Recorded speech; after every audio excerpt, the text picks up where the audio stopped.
Hello everyone, welcome to GATE Academy. तो आप सभी जान रहे हैं कि हमारे आरआरबीज ने हमारी रिजल्ट डिक्लेयर कर दी है। कुछ आरआरबीज की रिजल्ट आनी बची हुई है। तो जिनकी भी जहाँ के आरआरबीज की रिजल्ट डिक्लेयर हो गई है, वहाँ पे अब डीवी और मेडिकल का प्रोसीजर बचा हुआ है। उसमें से हमारा जो आरआरबी रांची है, वहाँ पे उन्होंने अपना जो शेड्यूल है वो भी दे दिया है कि डॉक्यूमेंट वेरिफिकेशन और मेडिकल के शेड्यूल है। कौन कौन से स्टूडेंट्स जो हैं वो डॉक्यूमेंट वेरिफिकेशन के लिए इनको कब आना है, कौन से टाइम पे आना है, कहाँ पे आना है, ये सब चीज़ें आपको यहाँ पे मेंशन कर दी गई है ना। तो अभी हम लोग आज के लेक्चर में देखने वाले हैं कि what are the various different documents that are required for document verification. जो डॉक्यूमेंट वेरिफिकेशन के लिए मोस्ट इंपॉर्टेंट और मोस्ट नेसेसरी जो डॉक्यूमेंट्स हैं, उसके बारे में हम लोग आज बात करेंगे। और किस तरीके से क्या प्रोसीजर होता है डॉक्यूमेंट वेरिफिकेशन का, क्या दिक्कतें आपको वहाँ पे हो सकती हैं, क्या क्या चीज़ों के बारे में आपको खास ध्यान रखना है ना, क्या क्या तैयारी करके आपको घर से जानी है, सब चीज़ें मैं आपको बता दूंगा खुद के एक्सपीरियंस से भी, है ना। तो चालू करते हैं, देखते हैं क्या क्या चीज़ें आपके। ये हमारा जो था आरआरबी रांची का CN3 2024, जो जेई की एग्जाम से पोस्ट थी वहाँ की, उसके लिए यहाँ पे हम लोग ने document verification, schedule for document verification and medical examination for the post of JE. तो डॉक्यूमेंट वेरिफिकेशन और मेडिकल एग्जामिनेशन के लिए इन लोग ने जो शॉर्टलिस्टेड कैंडिडेट है उसका हमको लिस्ट प्रोवाइड कर दिया। लिस्ट कहाँ पे है? तो लिस्ट ये रही नीचे हमारी, ये लिस्ट है। ठीक, यहाँ पे हमको जो डीवी का और ये डेट दे दिया गया है कि भाई आपको 21 तारीख को पहुंचना है, 21/7/2025 को आपको पहुंच जाना है ना। फिर रिपोर्टिंग टाइम आपका क्या है? 9:30 है।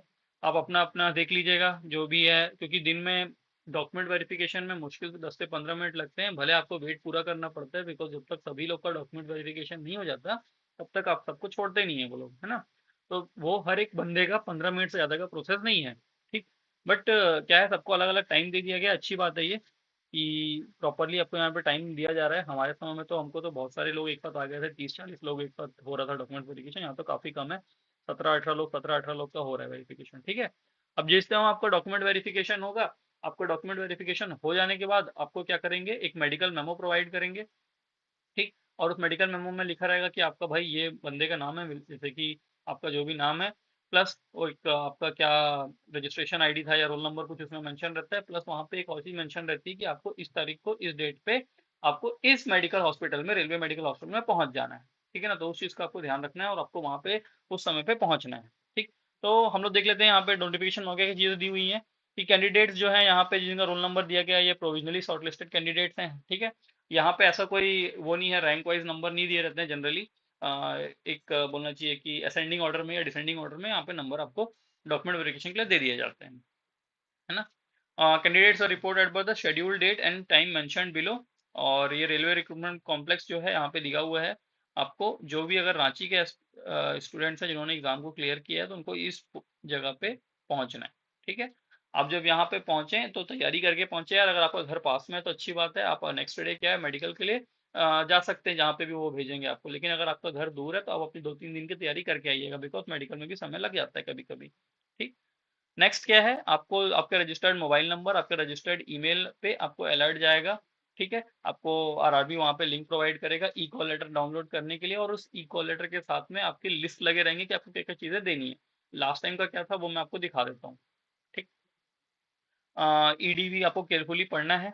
देन आपको क्या करना है, जितने भी डॉक्यूमेंट्स हैं वो किस में चाहिए, आपको ओरिजिनल में चाहिए, ये बहुत इंपॉर्टेंट चीज़ है। किसी भी चीज़ का जेरोक्स वगैरह नहीं चलेगा, कलर फोटोकॉपी नहीं चलेगी। आपको जो चीज़ें, जो भी डॉक्यूमेंट्स आपसे मांगे जा रहे हैं वो आपको इन ओरिजिनल चाहिए आपको, है ना। वो उसी का जेन्युइननेस चेक करेंगे वहाँ पे कि ओरिजिनल है या नहीं है। किसी भी प्रकार का डाउट रहेगा तो आपको थोड़ा समय दिया जाएगा कि हाँ भाई ये हमारा ये डाउट है, या आपके पास ये डॉक्यूमेंट नहीं है। आपको उसके लिए प्रॉपर समय दिया जाएगा और उसको जस्टिफिकेशन प्रोवाइड कर सकते हो आप। मतलब जस्टिफिकेशन इन सेंस जो भी चीज़ आपको बोली गई है आप उसको ठीक करके ला सकते हैं। इसके साथ आपको 2 सेल्फ अटेस्टेड फोटो कॉपीज रखनी है ना। सेल्फ अटेस्टेड मतलब जैसे कि कोई पेज है उसके नीचे आपको अपना साइन कर देना है, ऐसा करके जो भी अपना साइन है आपको साइन कर देना है। ऊपर लिखना चाहो तो आप सेल्फ अटेस्टेड लिख सकते हो। ठीक, तो अपनी साइन करेंगे। और जो भी आप डॉक्यूमेंट्स प्रोवाइड कर रहे हैं उसके दो नहीं, अब मैं कहता हूँ 3 सेट रख लीजिएगा। कलर करा सकते हैं तो कलर कराइए, मैंडेटरी नहीं है कलर कराना। क्या है, कलर में थोड़ी सी क्लैरिटी ज़्यादा रहती है, अदरवाइज ठीक है, ब्लैक एंड व्हाइट भी अच्छा अच्छा सा रॉक्स करा के ले जाइएगा, है ना। Then those candidates called for DV may note that after completion of DV, they will be sent for medical examination at the nominated railway hospital located in jurisdiction of RRB Ranchi, subsequent to the DV। जैसे ही आपका DV खत्म होगा, then after that आपको वहां पे क्या कर दिया जाएगा, मेडिकल के लिए भेज दिया जाएगा। ठीक, अब ये हो सकता है, कई बार ऐसा रहता है कि जैसे कि यहाँ बिलासपुर डिवीजन की बात करूँ मैं अगर, तो बिलासपुर डिवीजन में जहाँ पे डीवी होता है, पास में मेडिकल हॉस्पिटल है, तो फर्स्ट हाफ में डीवी कर देते हैं, सेकंड हाफ में भेज देते थे मेडिकल जाके करा लो। ठीक, कई बार ऐसा हुआ है। जनरली नेक्स्ट डे भेजते हैं। ठीक, क्योंकि कई लोगों का जो रहता है डिवीजन डिवीजन बड़ा रहता है, और हर एक डिवीजन में एक डिविजनल हॉस्पिटल रहता है। आपको उसी डिविजनल हॉस्पिटल में से कोई एक हॉस्पिटल आपको मिल जाएगा। ठीक है ना। आप मान लो आपके जोन में 5 डिवीजन है, तो आपके 5 डिवीजन है तो 5 डिविजनल हॉस्पिटल होंगे, और 5 डिविजनल हॉस्पिटल में से किसी में भी आपको भेजा जा सकता है। ठीक है। तो आपको उसके हिसाब से तैयारी रखनी है भाई, अपना सामान वामान सब घर से पैक वैक करके आना है, ताकि आपको उसी दिन उसी शाम उसी समय निकलना पड़ सकता है डीवी मेडिकल कराने के लिए नेक्स्ट डे। है ना। The candidates are required to come prepared to stay for 4 to 5 days। 4 to 5 days आपको नहीं लगते हैं, 3 दिन लगता है, लगभग हो जाते हैं सब चीजें। अगर कोई इशू नहीं है तो 2 दिन में सब चीज कंप्लीट हो जाता है। कैंडिडेट्स हैव टू पे prescribed medical fees of 24 rupees. 24 रुपए का एक मेडिकल फीस आपको पे करना रहता है। आपको वहाँ पे मेडिकल मेमो आपको देंगे, उस मेडिकल मेमो को आपको लेके मेडिकल हॉस्पिटल में पहुंच जाना है ना। There is no other charges for paid to be the hospital और health unit for medical examination. बाकी जो भी आपको मेडिकल एग्जामिनेशन होगा उसका आपको कोई भी चार्जेस वगैरह पे नहीं कर रहे हैं। इन रेयर केसेस वो बता रहे हैं कि अगर कोई ऐसा सिचुएशन रहती है जहाँ पे उनको लगता है कि नहीं भाई आपका सीटी स्कैन अल्ट्रासाउंड वगैरह हमको करना है, या कोई और मेडिकल चेकअप आपकी करनी है, और वो उस चीज़ की फैसिलिटी उस हॉस्पिटल में अवेलेबल नहीं है, तो आपको किसी भी और जगह पे प्रिस्क्राइब करेंगे, जो भी उनका एफिलिएटेड हॉस्पिटल रहता है वहाँ पे रेलवेज के रहते हैं, वहाँ पे आपको जाकर करना पड़ेगा, बट वहाँ पे आपको पे करना पड़ेगा। ठीक। Candidates are advise to bring 6 passport size photograph. तो आपको पासपोर्ट साइज फोटोग्राफ रखने हैं साथ में ना। आप एक मार्कर भी रख लीजिएगा, जो परमानेंट मार्कर रहता है, बिकॉज वो अपना जो सीडी मार्कर जो भी आप कहते हैं उसको, क्योंकि आपको बहुत सारी जगहों पे क्रॉस साइन करना रहेगा अपने उसके ऊपर, पासपोर्ट साइज फोटो के ऊपर। पासपोर्ट साइज फोटो भी आप ज़्यादा रख लीजिएगा, है ना। इसको भी आप ज़्यादा रख लीजिएगा, और ज़्यादा पुराना मत रखिएगा, है ना। और ज़रूरी नहीं है कि आपका जो कॉल लेटर में लगा है वही आपको ले जाना है, ले जा रहे हैं ठीक है, बट वो बहुत पुराना हो गया ना अब तो आपको ये कह भी रहा है कि यार not more than 1 month old, ज़्यादा 1 मंथ से ज़्यादा पुराना मत ले जाइएगा, है ना। और इसको एकदम वो सुंदर भी मत बना दीजिएगा, फिल्टर विल्टर लगा करके कि एकदम अलग ही दिख रहे हो आप उससे, बस वही मत करिए। ठीक है। बाकी ये जो चीज़ें हैं जो यहाँ पे काम की चीज़ मैं आपको बता दिया। अब आपको देख लेते हैं हम लोग क्या क्या डिफरेंट इंपॉर्टेंट डॉक्यूमेंट्स हैं जो आपको लेके जाने हैं, है ना। तो लास्ट टाइम के अकॉर्डिंग अगर हम लोग देखें तो लास्ट टाइम ये हमारा कुछ ऐसा टाइप का था, और हमको ये डॉक्यूमेंट्स मांगे गए थे। क्या क्या डॉक्यूमेंट्स मांगे गए थे? तो फर्स्ट और फॉर मोस्ट इंपॉर्टेंट आपका class 10th matriculation high school examination certificate आपको जो रहेगा, है ना। ये जो हाई स्कूल एग्जामिनेशन सर्टिफिकेट है ये आपका किसके लिए है? As a age proof of age, है ना। तो आपका डेट ऑफ बर्थ को चेक करने के लिए यहाँ पे ये यूज किया जाएगा। अब इसमें डेट ऑफ बर्थ तो चेक हो रहा है, साथ ही साथ इसमें ये भी ध्यान देना है कि कैंडिडेट्स के फादर का नाम और मदर का नाम उसमें मेंशन होना चाहिए, है ना। अगर मेंशन नहीं है तो कोई दिक्कत नहीं है, आपके 10th में मेंशन नहीं होगा तो आपके 12th वाले मार्कशीट में मेंशन होगा, तो आप वहां से भी उसको वेरीफाई करवा सकते हैं। ठीक। तो 10th की मार्कशीट होगी पहली तो, ठीक है, 10th की मार्कशीट। देन सेकंड आपका 12th की मार्कशीट है। ठीक। 12th की मार्कशीट इन ओरिजिनल ओरिजिनल में। और कई सारे जैसे सीबीएसई में एक जब से मैं, मुझे ध्यान है 2013, 2013 के बाद से एक सर्टिफिकेट भी इशू होता है। एक आपकी मार्कशीट इशू होती है और एक सर्टिफिकेट इशू होता है। कई जगह पे वो सर्टिफिकेट पे देखो भी मतलब प्रॉब्लम आ रहा था, कई बच्चों बोल रहे थे कि उनको पता ही नहीं था कि ऐसा कुछ सर्टिफिकेट भी होता है, बट वो मिलता है आपको, है ना। तो वो दोनों आपको सर्टिफिकेट, वो एक्चुअली मुझे सर्टिफिकेट का नाम याद नहीं आ रहा है, उसको कुछ वर्ड कहते थे। ठीक। वो भी आपको वहाँ पे प्रोवाइड करना है। ठीक है। और नहीं करेंगे तो भी कोई दिक्कत नहीं है, आपको समय दिया जाएगा, आप अपने स्कूल जा करके मांग सकते हैं, आपको वहाँ से इजीली दे देंगे वो। ठीक। देन आफ्टर दैट अगर आपने डिप्लोमा किया हुआ है, इंजीनियरिंग की हुई है, एससीवीटी एनसीवीटी, जो भी चीज़ें हैं आपकी, सेमेस्टर वाइज आपको पूरी मार्कशीट रखनी है। अगर आपने बीटेक या डिप्लोमा बीटेक या बी किया हुआ है तो आपकी 8 सेम, पूरी 8 सेम की हर एक सेम की मार्कशीट आपको इन ओरिजिनल रखना है। प्लस आपको अगर प्रोविजनल वो मिला है अभी तक, अगर आप कहना चाहिए कि आपकी डिग्री आपको नहीं मिली है, तो डिग्री मिली है तो well and good, original degree रखनी है। अगर आपको डिग्री नहीं मिली है तो एक प्रोविजनल सर्टिफिकेट इशू होता है आपके यूनिवर्सिटी द्वारा, है ना। वो प्रोविजनल सर्टिफिकेट आपको लेके जाना है। ठीक। तो ये चीज़ों का ध्यान रखना है। ये 3 चीज़ बहुत इंपॉर्टेंट है ना। बी बीटेक जो भी आपका है, 10th 12th बी बीटेक का सर्टिफिकेट। अब इसमें क्या होता है कि अगर आपके कोई भी सर्टिफिकेट में कोई नाम में गलती आ गई या कोई चीज़ में मिस्टेक है, तो आपको वहाँ पे क्या करना रहेगा, एफिडेविट प्रोवाइड करना रहेगा, है ना। या फिर आपको पता है कि यार आपका 10th में मार्कशीट और 12th की मार्कशीट में कुछ डिफरेंस है, तो एफिडेविट आप अभी से बनवा लीजिएगा, ठीक। या फिर आप जहाँ पे जा रहे हैं वहाँ के बनवाइएगा। कई जगह ये भी प्रॉब्लम हो जाती है, कई कई जगह के लोग ऐसे भी रहते हैं कि वो बोलेंगे कि नहीं यार, आप अगर नागपुर आए हो ना, तो आपको नागपुर के में ही आपको नोटरी करवा के देना है, आप अपने होम टाउन से करा के नहीं ला सकते। तो ये सब चीज़ें आपको वहाँ पे थोड़ी देखनी पड़ेगी, थोड़ा सा प्रॉब्लम होता है ये सब चीज़ों में, बट हो जाता है, मैनेज हो जाती है सब चीज़ें। ST SC का सर्टिफिकेट एज पर एनेक्चर 1 जो आपका हमारा जो एप्लीकेशन वो नोटिफिकेशन आया था, नोटिफिकेशन में आपका इसका एनेक्चर लगा हुआ है, उसी के फॉर्मेट में आपको यह प्रोवाइड करना रहेगा ST SC सर्टिफिकेट। अगर आप ST SC उसका फायदा ले रहे हैं, या फिर उन्होंने आपने ST SC कोटा से फॉर्म भरा हुआ है, तो आपको प्रोवाइड करना है, ऑल दो आप ज़्यादा मार्क्स लाए हों चाहे कम मार्क्स लाए हों, ठीक। Then valid OBC non creamy layer का सर्टिफिकेट आपको लगेगा। इकोनॉमिकली वीकर सेक्शन EWS का सर्टिफिकेट भी आपको अब लगेगा, क्योंकि उस समय यहाँ पे मेंशन नहीं होगा, नहीं मेंशन है, ठीक है। इकोनॉमिकली बैकवर्ड क्लास का भी है, ठीक। Original discharge certificate ex serviceman के केस में आपको ओरिजिनल डिस्चार्ज सर्टिफिकेट आपको प्रोवाइड करना है। Photocopy of both side of Aadhaar, Aadhaar रख लीजिएगा, पैन रख लीजिएगा, है ना, ये भी इंपॉर्टेंट चीज है। Then medical certificate for PWD person with disabilities as per annexure VA VB VC VD, है ना, 5A 5B 5C 5D, ये आपको मेडिकल सर्टिफिकेट रखना है उसके अकॉर्डिंग। NOC, अगर आप एक सर्विंग एम्प्लॉइज हैं, रेलवेज के अंदर हैं, कहीं और पे हैं, तो आपको एक सर्विंग NOC चाहिए, जिसके अंदर आपको डेट ऑफ अपॉइंटमेंट मेंशन करवाना है कि हाँ भाई आप मैं इस डेट से यहाँ पे काम कर रहा हूँ। ये कहीं भी नहीं लिखा है कि आपको ये लिखना है उसमें प्रोवाइड कराना है कि मैं ये छोड़ रहा हूँ, उनको बस एक NOC प्रोवाइड करना है, ठीक है। NOC for serving defence personnel, defence personnel है तो उनके लिए भी NOC आपको प्रोवाइड करनी है, ठीक है। माइनॉरिटी कम्युनिटी डिक्लेरेशन एफिडेविट, ये आपको एफिडेविट बनवा के ले जाना पड़ेगा, है ना। माइनॉरिटी कम्युनिटी, मैं कम्युनिटी से बिलोंग करता हूँ ऐसा करके एनेक्चर 4 में यहाँ पे ये दिया हुआ है आपके नोटिफिकेशन में।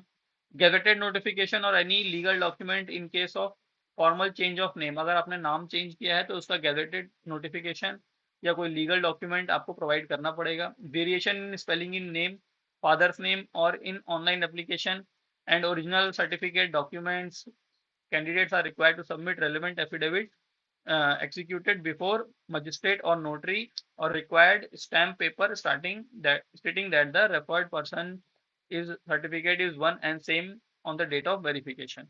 तो आपका कोई भी प्रॉब्लम हो रहा है क्या चीज़ का, आपके नाम की स्पेलिंग गलत है, आपके फादर्स का नाम गलत दिखा रहा है, आपकी मदर का नाम गलत दिखा रहा है, या आपने उसको बाई मिस्टेक गलत एप्लीकेशन फॉर्म में गलत आपने डाल दिया था, तो भी आपको एफिडेविट लगेगा।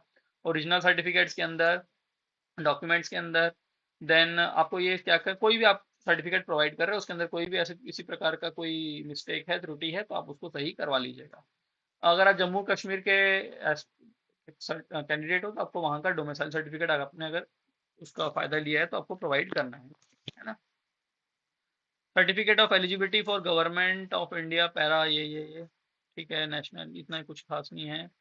ये डिसीज डाइवोर्सी, ये जो कंपनसेशन ग्राउंड से आते हैं उनके लिए ज़रूरत रहती है, बट अगर आप हैं डाइवोर्सी वगैरह तो आप सर्टिफिकेट ले जाइएगा। ये डेथ सर्टिफिकेट ऑफ स्पाउस, ये उनको ज़रूरत पड़ती है। 8 लेटेस्ट फोटोग्राफ, तो फोटोग्राफ आपको रखने हैं काफ़ी सारे, है ना। और any other relevant certificate testimonials documents available with the candidates, तो और कुछ है आपको लगता है जरूरी तो ले जाइएगा, बाकी ऐसा समय मिलता है, कोई दिक्कत नहीं होती। वहाँ पे आप जब जाएंगे तो आपका सबसे पहले तो एक वहाँ पे नोटिस बोर्ड में लिस्ट लगी होगी, सबका नाम लिखा होगा, ये जगह। देन आप एक रूम पे एंटर करेंगे, रूम जो भी बड़ा सा रूम रहता है वहाँ पे बहुत सारे लोग बैठे रहते हैं, जनरली वो क्लरिकल स्टाफ रहते हैं, ऑफिस सुपरिटेंडेंट रहते हैं। वो आपको क्या करेंगे, जो आपके लिस्ट ऑफ डॉक्यूमेंट्स है उससे आपका जो डॉक्यूमेंट आप लाए हो वो मैच करेंगे, वो एक बार चेक करेंगे सभी का साइमल्टेनियसली, बहुत सारे लोगों का एक साथ चेक हो जाता है, ये कोई दिक्कत वाली बात नहीं होती, काफ़ी कोऑपरेटिव लोग रहते हैं, क्योंकि वो जानते हैं क्या क्या दिक्कतें ऐसी ऐसी होती हैं, ठीक है। तो उसमें कोई दिक्कत वाली बात नहीं रहेगी। कोई आपका डॉक्यूमेंट नहीं है एट प्रेजेंट उस समय, तो भी आपको पैनिक नहीं करना है, आपको समय मिलेगा उसको आपको प्रोवाइड करने का, ठीक है ना। आपको बोल दिया जाएगा कि हाँ भाई आप इतने दिन के अंदर या तो एफिडेविट ला के दीजिए, या आपने ये डॉक्यूमेंट गलत है, ये इसको सही है, या आपने इसको ओरिजिनल में नहीं प्रोवाइड किया। ऐसे तो कोशिश करें कि सब चीज़ आप अपने घर से क्या कर सकें, स्टार्ट से ही सब चीज़ परफेक्ट लेके जाएं, है ना। तो ये रहेगा आपका वहाँ पे। देन आपको आपके डॉक्यूमेंट के साथ में वहाँ पे जो भी ऑफिसर रहेंगे उनके पास भेजा जाएगा, देन वो आपका पूरे डॉक्यूमेंट्स वगैरह वो एक बार चेक कर लेंगे, देखेंगे, उनको कोई डाउट रहेगा तो आपसे पूछेंगे, है ना। आपसे चीज़ें पूछी जाएंगी कि आपका पूछी जाएंगी, मतलब एक बार बस वेरीफाई किया जाएगा कि 10th कब ने किया, कब किया, 12th कब किया, बात करते करते वो सब चीज़ों को देख लेते हैं बस वो। और डॉक्यूमेंट फिर जो भी उनका फॉर्मेट है उसमें साइन वाइन करके वो अपना दे देते हैं। ठीक है, बस दैट्स इट, आपका ये डॉक्यूमेंट वेरिफिकेशन वहाँ पे हो गया। फिर आपके पास वहाँ पे जब आपका डॉक्यूमेंट वेरिफिकेशन हो जाएगा, स्पेस का है कहीं पे, कई जगह मिले तो हम लोग कुछ बातें करें। डॉक्यूमेंट वेरिफिकेशन हो जाएगा, डीवी होगा, डीवी के एंड में आपसे पूछा जाएगा आइडेंटिफिकेशन मार्क। ठीक है, आइडेंटिफिकेशन मार्क आपके पूछा जाएंगे, जैसे कि हम लोग बोलते हैं ना, cut on eyebrow, mole on cheek, ये सब। तो ये आइडेंटिफिकेशन मार्क जो क्लियरली विजिबल हो, जो अच्छे से दिख रहा हो, उसी को आप बताएं, क्योंकि यही आइडेंटिफिकेशन मार्क आपका जब आप नेक्स्ट डे या जब भी आप अपना मेडिकल कराने जाएंगे तो वहां पे भी ये चीज़ें चेक होंगी। ठीक है ना। तो आपकी डीवी हो जाएगी, डीवी होने के बाद आपको एक मेडिकल मेमो दे दिया जाएगा। उस मेडिकल मेमो में मेंशन रहेगा कि आपके कौन से हॉस्पिटल में आपको जाना है। ठीक है, और उस हॉस्पिटल में आपको किस तारीख को आपको पहुंच जाना है, जैसे कि नेक्स्ट डे ही रहता है, जनरली आपको समय मिल जाता है। बहुत दूर रहता है तो उनको भी मालूम रहता है तो कितना दूर कितना समय लगेगा आने जाने में, वो सब चीज़ें वो देख करके आपको एक मेमो प्रोवाइड कर देंगे। और उस हॉस्पिटल को लेकर के, उस मेमो को लेकर के आपको पहुंच जाना है कहाँ पे, आपके हॉस्पिटल पे, जिस भी डेट को आपको बोला गया है ना। और उस जिस भी डेट आप जाएंगे, जो आपको डेट को बुलाया जाएगा, तो आप ना उसको खाली पेट जाएं, ताकि आपका जो वहाँ पे ब्लड शुगर टेस्ट होता है, कई जगह होता है कई जगह नहीं करते हैं, यूरिन टेस्ट से भी उन लोग शुगर पता कर लेते हैं। तो आप खाली पेट ही जाएं, ज़्यादा बेटर है। ठीक है, नाश्ता वगैरह लेके जाएं। तो ये तो चीज़ें हो गई हमारी मेडिकल की, हम लोग बाद में बात करेंगे। ये जो इंपॉर्टेंट डॉक्यूमेंट्स मैंने आपको बता दिए, ये आपको लगने हैं। और साथ ही आपका जब कॉल लेटर आएगा उसके साथ में भी ये लिस्ट अटैच होगी, वहाँ पे अगर कोई चीज़ें चेंजेस होती है तो आप वहाँ से देख, वहाँ पे एक बार कंफर्म कर लीजिएगा। ठीक है, और उसके अकॉर्डिंग अपने डॉक्यूमेंट्स ले जाइएगा। डॉक्यूमेंट्स के बाद खास बात यह है कि आपको जो अपने ओरिजिनल डॉक्यूमेंट्स लेके जाने हैं, ओरिजिनल डॉक्यूमेंट्स के साथ में 2 साइड जेरोक्स भी लेके जाना है, जिसको सेल्फ अटेस्ट आपको करके नीचे साइन करनी है। आपको पासपोर्ट साइज फोटो ले जाने हैं। ठीक है, हर एक डॉक्यूमेंट्स जो आपके पास अवेलेबल हैं उसमें देखना है कोई किसी भी प्रकार का नाम में या कोई चीज़ में मिस्टेक है। ठीक, तो आप उसका एफिडेविट बनवा लें या वहाँ जाके बनाने की व्यवस्था देख लें कि हाँ भाई यहाँ पे मेरा सेंटर ये ऑफिस है, तो मेरा नज़दीकी नोटरी वाला कहाँ है। ये सब चीज़ें आप थोड़ा सा साथ में जो आपके जाएंगे उनको बोल दीजिएगा कि देखते रहें, है ना, ताकि कोई भी इशू आने पे होता है। और कोई भी इसमें कोई भी परेशानी नहीं आती है, डॉक्यूमेंट वेरिफिकेशन में काफ़ी कोऑपरेटिव लोग रहते हैं, आपको बहुत अच्छे तरीके से कोऑपरेट करेंगे, है ना। जो भी चीज़ें उन लगेगी कि नहीं यार इसके लिए हमको कुछ चीज़ एफिडेविट की रिक्वायरमेंट है, या उनको लग रहा है कि नहीं ये आपका डॉक्यूमेंट्स आप इसको सही से, आपके पास कुछ अवेलेबल नहीं, जैसे कि आपके पास डिग्री अवेलेबल नहीं है फिलहाल के लिए, तो आप प्रोविजनल से काम चलता है ना, कोई इशू नहीं होता। ठीक है, तो ये सब चीज़ें हैं, आपको ध्यान रखनी है अपने डीवी के समय पे। बिल्कुल पैनिक नहीं करना है यार, आराम से जाना है, चिल रखना है, रिलैक्स रहना है, दोस्त यार मिलेंगे बहुत सारे वहाँ पे। ठीक, मज़े करें बढ़िया। और मेडिकल का जो इसके बाद जो प्रोसेस होता है, क्या मेडिकल के प्रोसेस होंगे, और मेडिकल में क्या क्या चीज़ों, क्या क्या टेस्ट होते हैं, कौन सा टेस्ट स्ट्रिक्टली फॉलो किया जाता है, कौन सा ऐसे ही मतलब कुछ टेस्ट होते हैं जो उतना ध्यान नहीं दिया जाता रेलवे के द्वारा, लेकिन कुछ टेस्ट जैसे कि आई टेस्ट वगैरह है, इस सब पे खास ध्यान दिया जाता है। तो कैसे होगा क्या होगा, ये सब चीज़ें मैं आपको अपना एक और सेपरेट लेक्चर लेके आता हूँ, एक वीडियो लेके आऊँगा, जहाँ पे मेडिकल से रिलेटेड जो भी डाउट होंगे वो मैं आपके वहाँ पे क्लियर कर दूंगा। इसके अलावा जो मैंने आपको चीज़ें यहाँ पे बताई कि आपके डीबी रिलेटेड आपको और भी कोई डाउट्स है, तो आप मुझे क्या कर सकते हैं, नीचे जो हमारा कमेंट है वहाँ पे कमेंट कर दीजिए, मैं ज़रूर हर किसी का रिप्लाई करूँ। ओके, चलिए ठीक है।